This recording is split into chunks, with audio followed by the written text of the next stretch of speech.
To steal a line from Alex Kemp, the head official of Sunday's Lions-Seahawks game, I'm talking to America here. Hey there, welcome to another episode of the NFL on Fox podcast presented by Verizon. I'm your host, Dave Helman, and I'm coming to you after a jam-packed NFL Sunday. Detroit and Seattle weren't the only ones that had some fun. 13 games, 2 trips to overtime, 6 upsets. Who knows what I'm forgetting? It was an action-packed week 2, and we're here to take you all through it. We're doing what we're calling the Sunday 6. Once again, the 6 things that you need to know coming out of an amazing NFL Sunday. Let's jump right into it. The biggest of the storylines, the most impressive performance so far this week. We have 2 Monday night games still. We'll get to that. But here on Monday morning, the absolutely most impressive win of the weekend. Let's jump right into it. Item number 1 on the agenda, and that's the Cowboys corner, baby. How about them? How about those Dallas Cowboys? Look, this was a crazy weekend, y'all. A weekend where the favorites only managed a 6-8 record against the spread. And who had the biggest spread of the weekend, you might ask? The Dallas Cowboys. Looked like a big line, if you remember us talking about it. It was all the way up there at 8.5, 9 points. Cowboys dominate the New York Jets by a score of 30-10, staking their claim, in my opinion, for the best resume in the NFL through 2 weeks. They've beaten their opponents by a combined score of 70-10. Now, I can hear you scoffing. I can hear you rolling your eyes. If you're not a Cowboys fan, you're a Cowboys hater. I can hear you telling me that was Zach Wilson starting for the Jets, Dave, not Aaron Rodgers. Nobody cares. Sure, that's fine.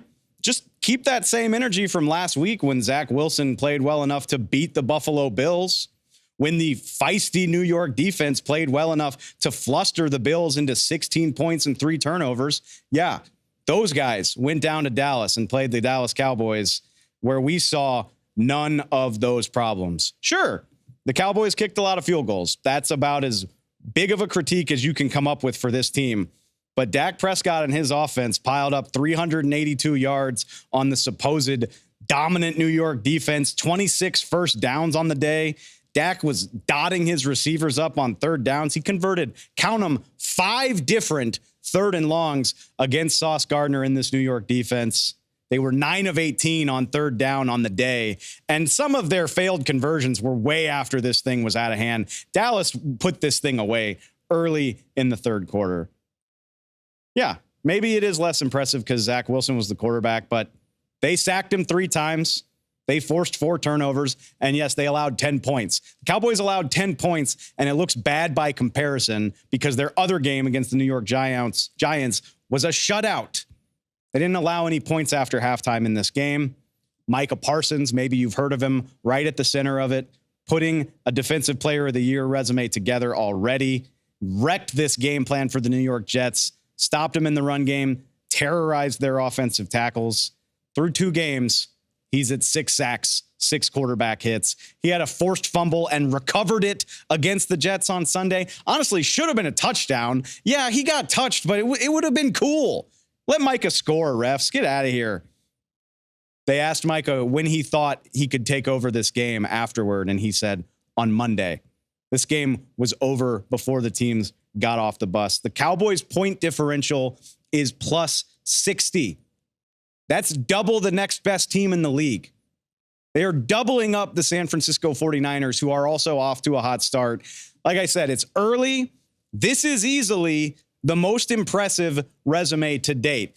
Dallas defense gets the headlines, and deservedly so, but Dak Prescott and the Dallas offense absolutely pulled their share of the weight against one of the best units in football on Sunday afternoon.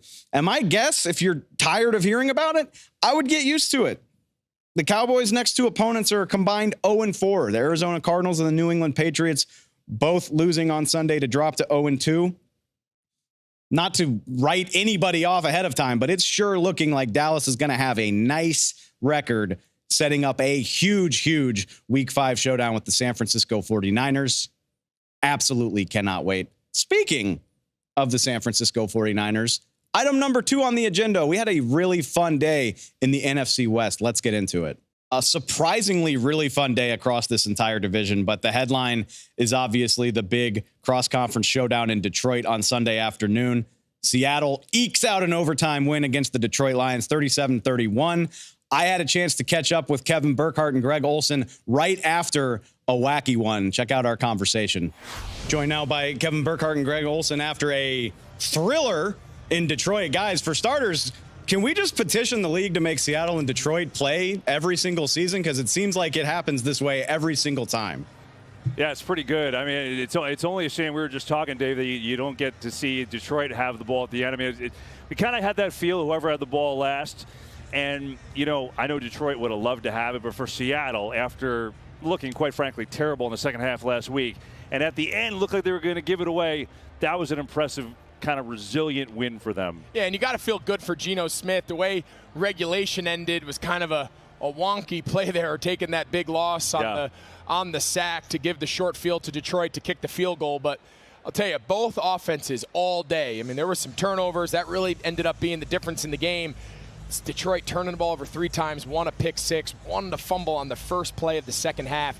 Seemed like that was really the turning point. But give credit to Seattle. They came on the road, hostile environment, and got a big win to avoid going 0-2. That's exactly where I was going to go, and I'll get y'all out of here on this. But it's such a huge pivot point. And y'all mentioned, obviously, Detroit would have loved to have a 2-0 start. But when you look at the statistics of what an 0-2 start means, you managed to get this game to overtime. What does it mean to Seattle, especially as poorly as they played in week 1, to get out of here with a win? It seems like the type of thing that can, I don't want to exaggerate week 2, but it seems like the type of thing that can drastically kind of change the trajectory of your season.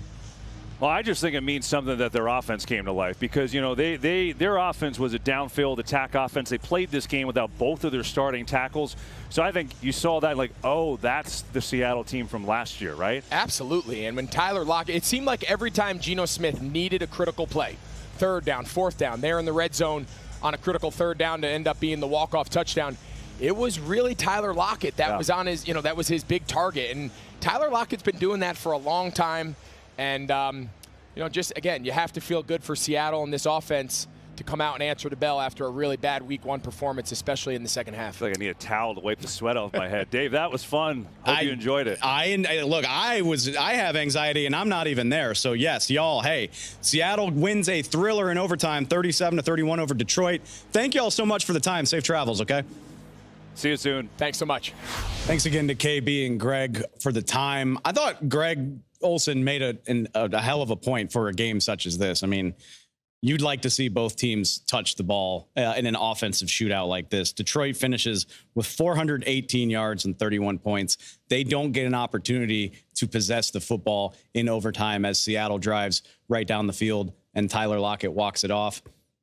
Having said that, I don't think I can work up animosity or outrage over this because the Lions lost the turnover battle 3-0. Like, you had your opportunities to put this game away. You're in control coming out of halftime, 14-7. First play of the second half is a David Montgomery fumble. 2 plays later, the Seahawks are in the end zone to tie up a game that the Lions really felt like they had control of.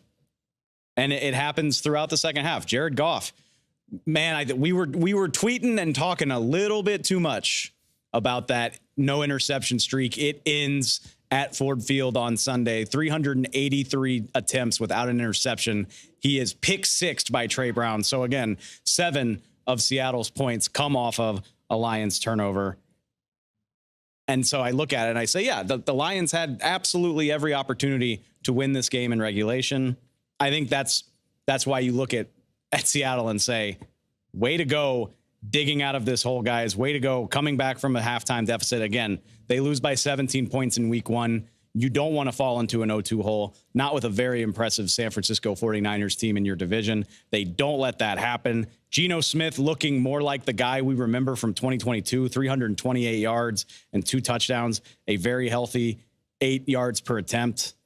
But again, other than the turnovers, there's not a whole lot to be upset about if you're a Detroit Lions fan. This was exactly what you want it to look like. Jared Goff, 323 and 3 touchdowns. These are 2 of the best offenses in the NFC. I would expect that's going to continue. I can't wait to see how the Lions shake back. They had a huge opportunity to be 2-0. And not only that, they would have had 2 wins against playoff teams from the previous season. Well, now they get a chance to test themselves against a surprise team. You know, we'll keep talking about these early season surprises. They now face the Atlanta Falcons again at Ford Field, the surprise 2-0 Atlanta Falcons coming up to Detroit to try to really put the league on notice with a 3rd consecutive win. And again, the Seahawks turn around. They get the Panthers next week, but you look at their schedule, there's some nasty games coming up. And you know the statistics if you fall into an 0-2 hole. Like I've said before, I don't know how much I buy into that, but I do buy into the idea that you have a hell of a lot better chance of getting where you want to go without having to dig out of that kind of hole at the beginning of the season. They improve to 1-1 after probably the most baffling loss of week 1.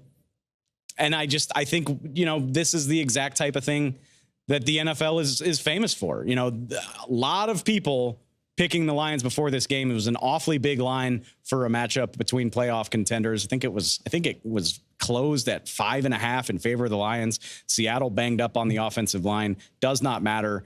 Like KB and Greg alluded to, they get back to the explosive, fun offense that we remember from last year. We'll see if they can carry that forward. But again, not sweating this too much if I'm the Detroit Lions through 2 games. If I had told you were going to split these games, you'd probably say, yeah, that sounds about right. You would assume that you're going to lose to the Kansas City Chiefs on opening night and win this game at home. So you flipped it. It doesn't matter. It's still a plenty impressive performance. You get the gritty win against the Chiefs on the road, and you score 30 points in a loss here against Seattle. I think that's what it's going to take for the Lions to be successful. And to this point, we haven't seen anything that causes me at least to lose confidence in their offense. We'll see what happens with David Montgomery. He did leave this game late with a thigh injury. Not sure what the severity of that is yet. Fortunately for them, they have a 1st-round pick in Jahmyr Gibbs that they can lean on. Jahmyr Gibbs, his career maybe not off to the exciting start that a lot of fantasy football fans wanted. He goes 7 carries for 17 yards, does have 7 catches for 39 yards in the passing game. But David Montgomery, clearly the workhorse among those 2 running backs to this point. If he's unavailable, I'm curious to see how that changes the approach in Detroit. But man, this was just a very, very fun game and not a whole lot to feel bad about for either of these teams. Somebody's going to lose when you go to overtime. Hell of an entertaining game, and hat tip to the Seattle Seahawks for making sure they get their season back on track. Lions Seahawks might have been the wildest finish, but I think the funniest finish happened right here in Los Angeles. 49ers Rams. You talk about a bad beat. You got it here at SoFi Stadium. 49ers come into this game favored by 7.5 points. They've got a 10-point lead with a minute and some change to play. They punt to the Rams. The Rams drive all the way to the 49ers red zone. 4 seconds to play, down 10. They can't win. But what does Sean McVay do? He kicks the meaningless field goal to cover. Absolutely hilarious. I hope you didn't have money on that one. Or if you did, I hope it worked out in your favor. Jokes aside, this was a really impressive game for both teams, I thought. The Niners get a relatively stress-free win. They seem to have control of this thing for the final 5 or so minutes. But check out these LA Rams. Like, I know they lost, but for the 2nd week in a row, really acquitting themselves like a team that is far more competent than we gave them credit for at the start of the season. Matthew Stafford, over 300 yards for the 2nd straight week. We will get to Puka Nacua, who is on fire later in the show. I did want to shout out Kyron Williams, the 2nd-year running back. Cam Akers mysteriously inactive for this game. Kyron Williams announces himself in a big way.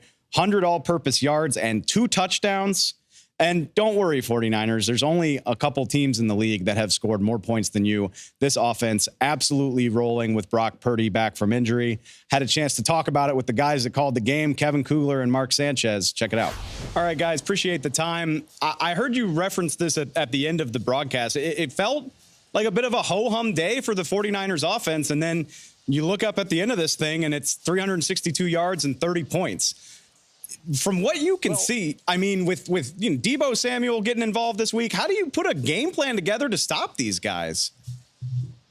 Dave, that's the biggest challenge. There are so many weapons on this San Francisco 49er offense that Brock Purdy has so many different choices to work with. For a defensive coordinator, it's sort of a pick your poison. You know somebody's going to get something. You're exactly right. And the big deal was Ayuk has the explosive game last week.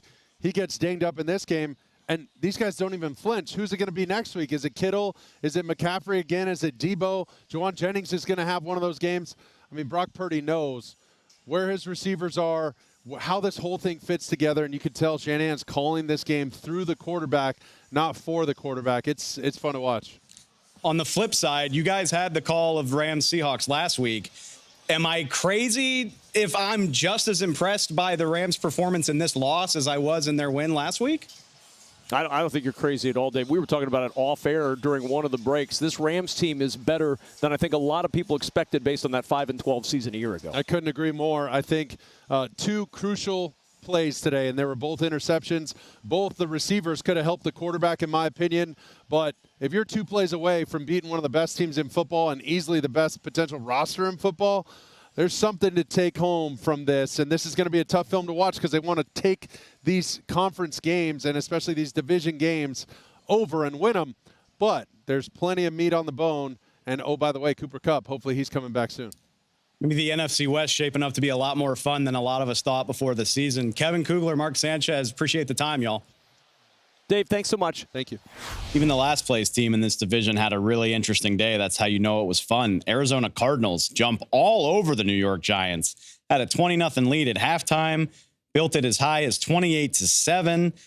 Josh Dobbs looking like he's got something to him. You know, people laughed when he got the starting job after Colt McCoy was released, but he has a 99 passer rating in this game, 41 rushing yards to go with 2 total touchdowns.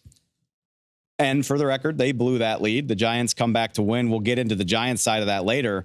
But through 2 weeks, the Cardinals don't look like a team that's tanking. That was the storyline heading into this season, looking much, much more competent than a lot of people were giving them credit for. Like I mentioned earlier, they do have Dallas coming up next week. We'll see if they can keep that going. But a much more entertaining football team in Arizona than I was giving them credit for. All right. Speaking of surprises, there's quite a few of them through 2 weeks. A lot of teams, maybe we weren't expecting to see start 2-0. Maybe we weren't expecting to see start 0-2. Let's break them down with our next items on the Sunday Six. If we're talking surprise 2-0 teams, I think you got to start with the Tampa Bay Buccaneers. Why? For my money, best roster among the surprise teams, and they play in a wide open division. I talked to our own Joe Davis and Daryl Johnston about exactly that. All right, Dave. So, coming into the year, not many people like the Bucs. Have they gone with this 2-0 start and suddenly made themselves the favorite in the South? It's early, but I would say yes. Wow. And for a number of reasons. Number one, they're very good in the offensive and defensive line. And to me, that's where everything starts. It allows your running game to be successful, your passing game to be successful. They're great at pressuring the quarterback just with their down guys, but then with Todd Bowles' system, adding pressure from the linebacker level, the secondary level. I still think they have probably the best 1-2 or 1A, 1B wide receiver combo in the NFL, trying to defend that. And one of the great lines this week was Todd Bowles saying, listen, I'm not asking Baker Mayfield to build the engine. I just want him to drive the car. Well, he's doing a little bit more than just driving the car. He might be working on the carburetor. Really impressive stuff from Mayfield today. Starts his time as the Bucs quarterback 2-0. They hold off the Bears today, 27-17, Dave. Now, there were some who had views of the Bucs being a surprisingly good team, and those people look awfully smart. This defense is stocked full of the dudes who helped them win Super Bowl 55. They're still there, and those dudes look charged up. Through 2 games, the Buccaneers have 8 sacks. They've got 5 takeaways. They terrorized Justin Fields nonstop on Sunday afternoon. All they needed was for Baker Mayfield to not mess this up. Not only is he not messing it up, he's playing like we thought he would on draft day. He torched a banged-up Bears secondary for 317. Set Mike Evans up for 171 on the day. He found 7 different receivers in this win against the Bears. He only threw 8 incompletions, by the way. A 2-0 start may have been the furthest thing from anybody's minds, but the Bucs are proving exactly why you can't write them off. Hey, guys, you're not the only ones that can do Drake references. Now, I would be remiss if I didn't mention the Atlanta Falcons. After all, the Bucs' own division rival is also 2-0. And check out the stones on Arthur Smith. The Falcons head coach goes for it on fourth down 4 times on Sunday against Green Bay. None of those was bigger than at the 2:07 mark of the fourth quarter. He elects to move closer rather than settle for a field goal to take a 25-24 lead. Now, granted, the Falcons would still wind up kicking a field goal to go ahead, but it allowed them to take another minute off the clock, get rid of Green Bay's remaining 2 timeouts. They lose the game if they don't get that. Played it to perfection.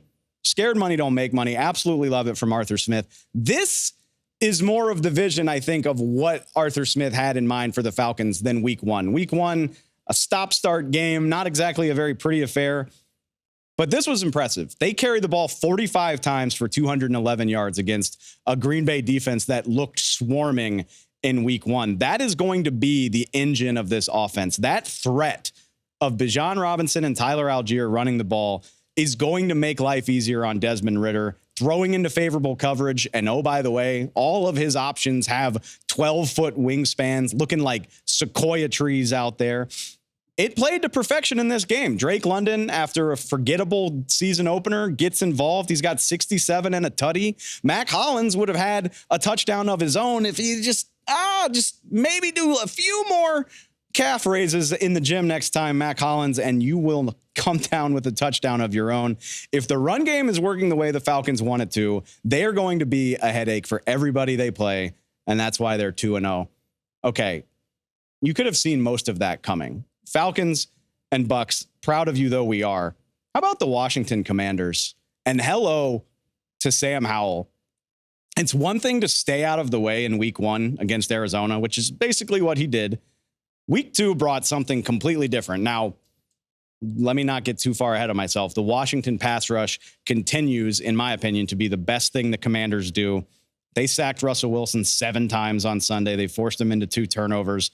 That doesn't change the fact that Howell, making his 3rd NFL start, facing a 21-3 deficit early in the second quarter, leads his team back, led this offense back in the late first half and the early second and the entire second half. He's led scoring drives on 3 of 5 possessions after halftime, had a 30-yard dot to Terry McLaurin. He wasn't just operating the offense and staying out of the way. He was making big boy throws, making big boy plays.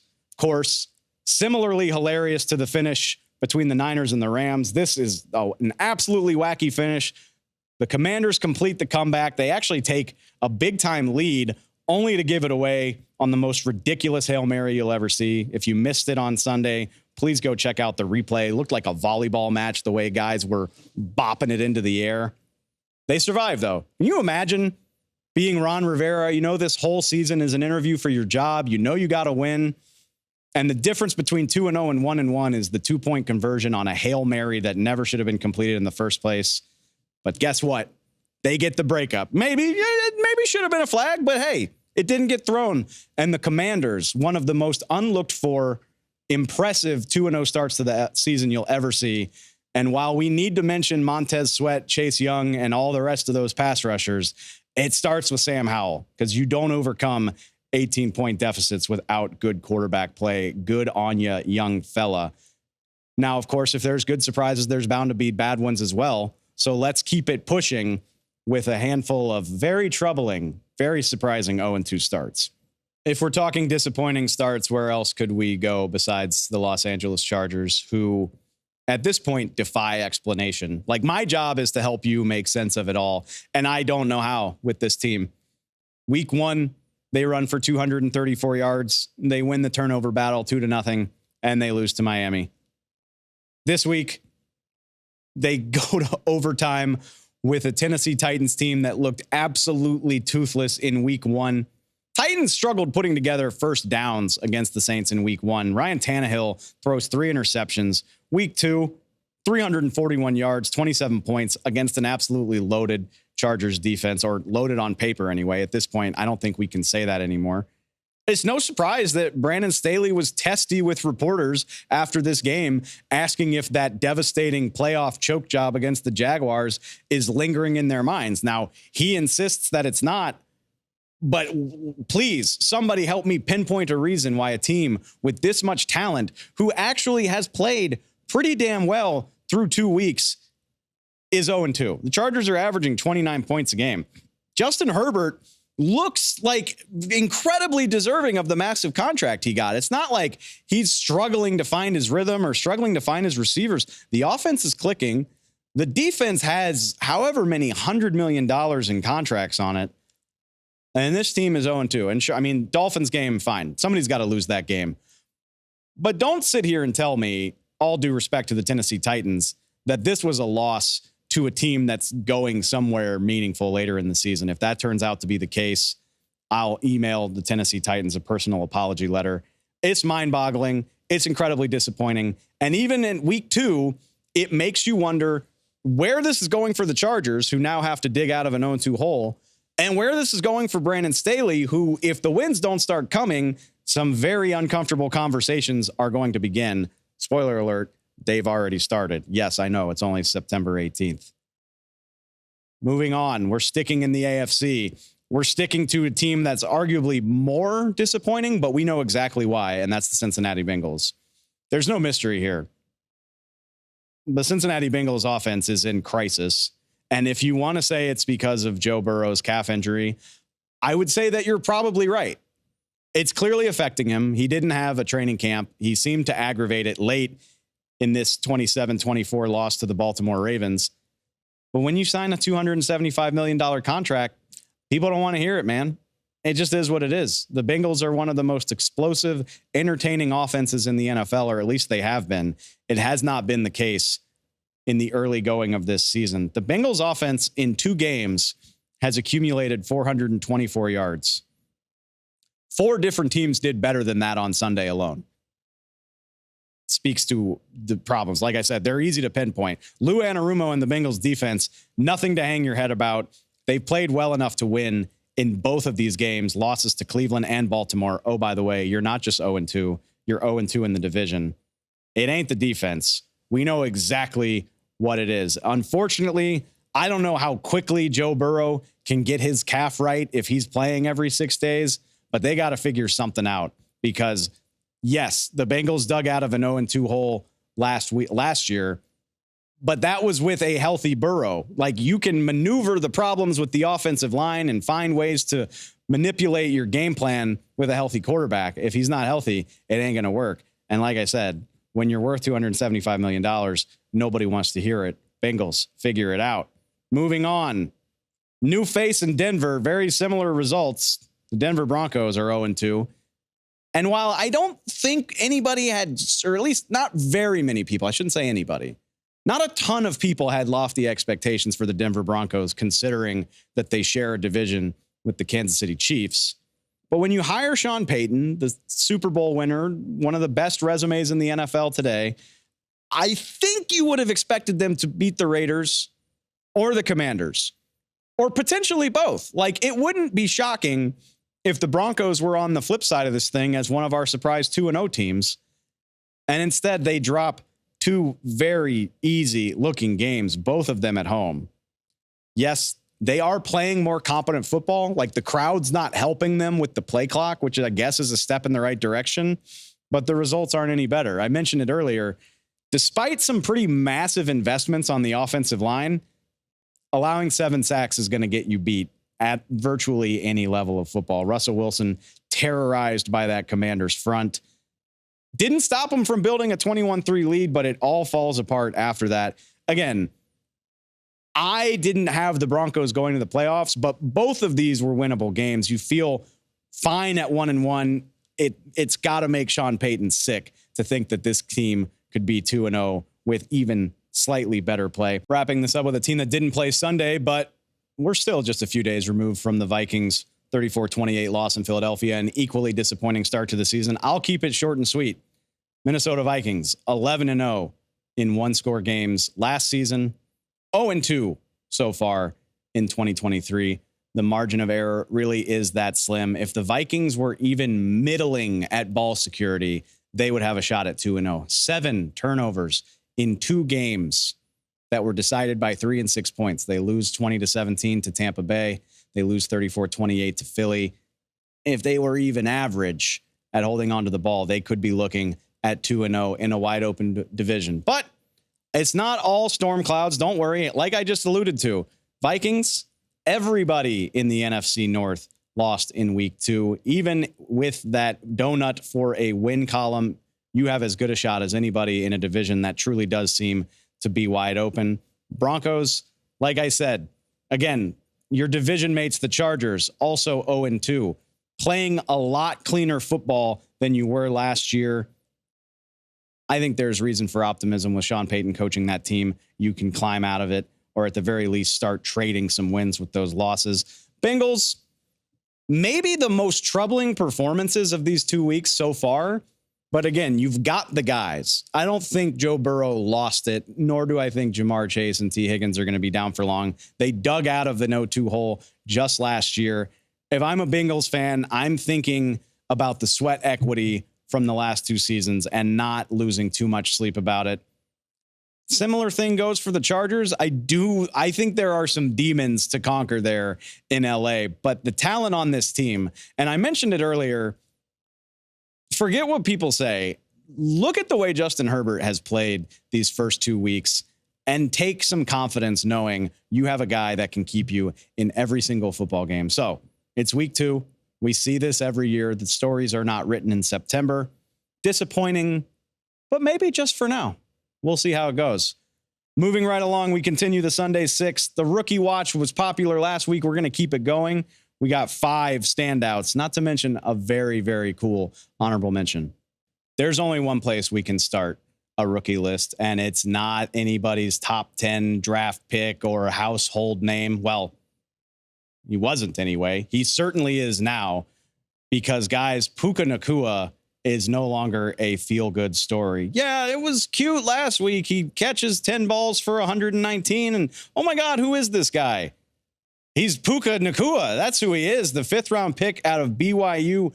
15 catches for 147 yards in Sunday's loss to San Francisco. It's a rookie record for a single game. 25 catches for 266 yards in his first 2 games. Also a league record.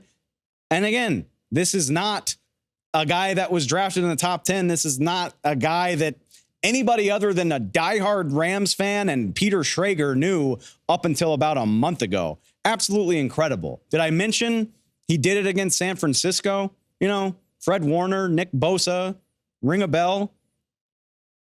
I don't know what to say. Like, it was cool last week. It's a bona fide badass story in week 2. And from the looks of it, Puka Nacua, Tutu Atwell, really with some impressive chemistry with Matthew Stafford. Cooper Kupp on his way back eventually, as our friend Mark Sanchez pointed out earlier in the show. I think this is going to be a trend all season long, and I'm absolutely blown away. 5th-round pick, BYU, Puka Nacua, I see you. I promise this is a different list from last week, but forgive me if it sounds familiar. Bijan Robinson, also worth a shout out in week 2. The counting stats speak for themselves. They're obvious. 23 touches for 172 all-purpose yards. But the thing that made week 2 special for Bijan Robinson for me, again, the 4th down I mentioned earlier in the show, 2:07 to play, 4th and 1 from the Green Bay 23. Falcons could kick and take the lead, but they don't. And if they don't get it, they lose the game more than likely. Arthur Smith puts the ball in Bijan Robinson's hands on a toss sweep. He needs 1. He gets 7. That's the elusiveness. That's the skill. That's why you draft him in the top 10. Outstanding performance. I have a feeling we're going to be talking about him on a weekly basis. One more repeat, and it's entirely deserving. It speaks to Anthony Richardson's start on Sunday that he made this list despite actually just playing in 1 quarter against Houston. I checked in with Chris Myers and Robert Smith on the call about how Richardson's day was abbreviated. You know, Dave, obviously Richardson, you right away impressed by his physical ability. We love talking to him, man, a few words and a lot of action. We hope he's okay in concussion protocol. But what's the ceiling on a guy built this way who also seems to have the right attitude for an NFL quarterback? I don't know why there needs to be a ceiling for Anthony Richardson. And, you know, you talk about the size, man. When he first steps into the room and you hear about how big a guy like that is, and you're like, wow, guy's big. But then when you watch him, watching him week 1 against Jacksonville, one of the things that you noticed was that he turned some throws down, some opportunities down the field that he could have taken that he did take early in the game today. And I think that's going to be key in his development. How well does he understand? How well does he anticipate the throws that he needs to make? But of course, as we saw today, how well can he protect himself? Yeah, I mean, he's an event waiting to happen, entertaining. When we asked him about how far he could throw a football, he said 75 yards, but I could probably go 80 if I really tried. We hope that he's okay, but he's certainly Anthony Richardson, a guy to watch. The truth. 91 all-purpose yards and 2 touchdowns in 16 minutes of play. Speedy recovery. Anthony, we're pulling for you, bud, because already less than 2 games in, looking like one of the league's most entertaining players. Incredible. How about another receiver standout? Plenty of them in this draft class. Marvin Mims. I am starting to see why there was hype around the speedster out of Oklahoma, the young Denver Bronco. Only caught 2 passes in the loss to Washington. They went for 53 yards and a 60-yard touchdown. Double the guy. I don't know. Put a safety in cloud coverage behind the corner. Do something, because I have a feeling, having seen this guy in action, Sean Payton is going to find ways to get him involved. I do want to shout out the defense. It's not all about the fantasy stats, y'all. Shout out to a draft nerd favorite, Emmanuel Forbes, in the same game, opposite side of the football. The Washington Commanders cornerback, drafted 16th overall, 3 tackles, 2 pass breakups, and in game number 2, he gets his first career interception. Intercepts Russell Wilson. I think that'll do for a guy that a lot of people doubted because of his slight size. He knows how to get his hands on the football. Go look at his college stats. Getting his first pick in his second career game, I have a feeling we're going to see a few more. Really pumped to see that from Emmanuel Forbes. I got one more to mention. It's an honorable mention because, strictly speaking, John Mechie III is not a rookie. He was drafted last year. And strictly speaking, I wouldn't say that he balled out. He caught 1 pass for 17 yards in Houston's loss to Indianapolis. I don't care. Because if you're not familiar with his story, John Mechie played in his first meaningful football game in several years on Sunday. He battled leukemia in 2022. That's why he didn't have a rookie season. Was diagnosed with leukemia after being drafted by the Houston Texans. That's after dealing with an ACL tear that he suffered during his college career. I don't care if he caught 0 balls. Being in uniform, playing in an NFL game after that fight, I think it's incredible. I'm so pumped for John Mechie. Absolutely want to give him a mention. John, cool story. Keep it pushing, dude. All right, just to recap, the rookie watch for week 2, that's Rams receiver Puka Nacua, Falcons running back Bijan Robinson, Colts quarterback Anthony Richardson, Broncos receiver Marvin Mims Jr., and Commanders cornerback Emmanuel Forbes Jr. Great work, fellas. Let's wrap up another edition of the Sunday Six with what we missed. We can't get to everything in each individual news item, but a few more things I think you need to know before we get you out of here. The Dolphins take down the Patriots in Foxborough. I think it says a lot about what we think about the Dolphins, that they put up nearly 400 yards of offense. They won by 7 on the road at New England. And it's just kind of, nothing special. Tua goes for 250. Dolphins run for 145. You know, Tua Tagovailoa is 5-0 against Bill Belichick, by the way. Crazy impressive. Miami opened the season with 4,200 miles worth of road trips. They go to LA, they go to New England before they finally get to play a home game. They go 2-0. Not too shabby, my guys. Patriots 0-2 for the first time since 2001. I did say I wanted to talk about the New York Giants. Mainly, I want to talk about Daniel Jones. It's only fair to mention how hard this guy balled in the second half of the Giants' 21-point comeback against the Arizona Cardinals. They win 31-28 on a last-second field goal. Jones was facing a 20-0 halftime deficit. He goes for 250 through the air. He runs for another 50, 2 passing touchdowns, rushing touchdown. It's dramatic to say he saved the Giants season, but how much better do they feel at 1-1 than 0-2, having gotten their butt kicked by the Cards? Now, it's totally fair to say, yeah, but why were the Giants in that position in the first place? And it's a totally fair question. They shouldn't have been. But through the heroics of Daniel Jones, it's a heck of a lot less stressful to worry about. Good on you, Daniel. I predicted Josh Allen would be just fine. Lo and behold, Josh Allen was just fine. Nothing to see here. 38-10 over the Raiders. I mean, I thought they'd cover, but geez, that's not even close. Josh goes 31 of 37 for 274 and 3 touchdowns. Most importantly, no turnovers. Keep it up, Josh. We love to see it. 2 Monday Night Football games tonight. Double the fun. I don't know why, but I'm not mad about it. Browns at Steelers, which we previewed last week. Go check it out if you haven't. And then another division rivalry. The Saints are at the Panthers in Charlotte. Really looking forward to that. We will be back on Tuesday to recap both games and get you all your NFL news. Guys, we appreciate it. Stay tuned for a special edition of Ask Glazer with who else but Jay Glazer. And go find us on Spotify. Go find us on YouTube. Did I mention Apple Podcasts? Yeah, all the places where you get your podcast. Please give us a download. Tell your friends. Tell your family. We really appreciate it. It's been a lot of fun. Can't wait to do it again starting tomorrow, guys. Talk to you next time. Back for another episode of Ask Glazer with who else but Fox Sports. You got to ask Glazer. NFL insider Jay Glazer. Here. Welcome back to the show, man. Thank you, bud. Appreciate it, man. You know the drill. It's Ask Glazer, hashtag Ask Glazer. Get your questions in. Jay will be here all season. Started off with the team of the week. This was the story that hit the news wire very early on Sunday about Aaron Rodgers and a potential early return from an Achilles injury. Andrew Rojas wants to know how possible that is. Nobody knows the timetable for his return. Even his doctors don't know the timetable for return. I know, look, here's the thing. The procedure he did was intended to speed him up. That is accurate. Right. So Aaron does want to play again. He wants to get back out there. He wanted a chance to possibly get back out there for the playoffs. But nobody could tell you if that can happen. He's 39 years of age.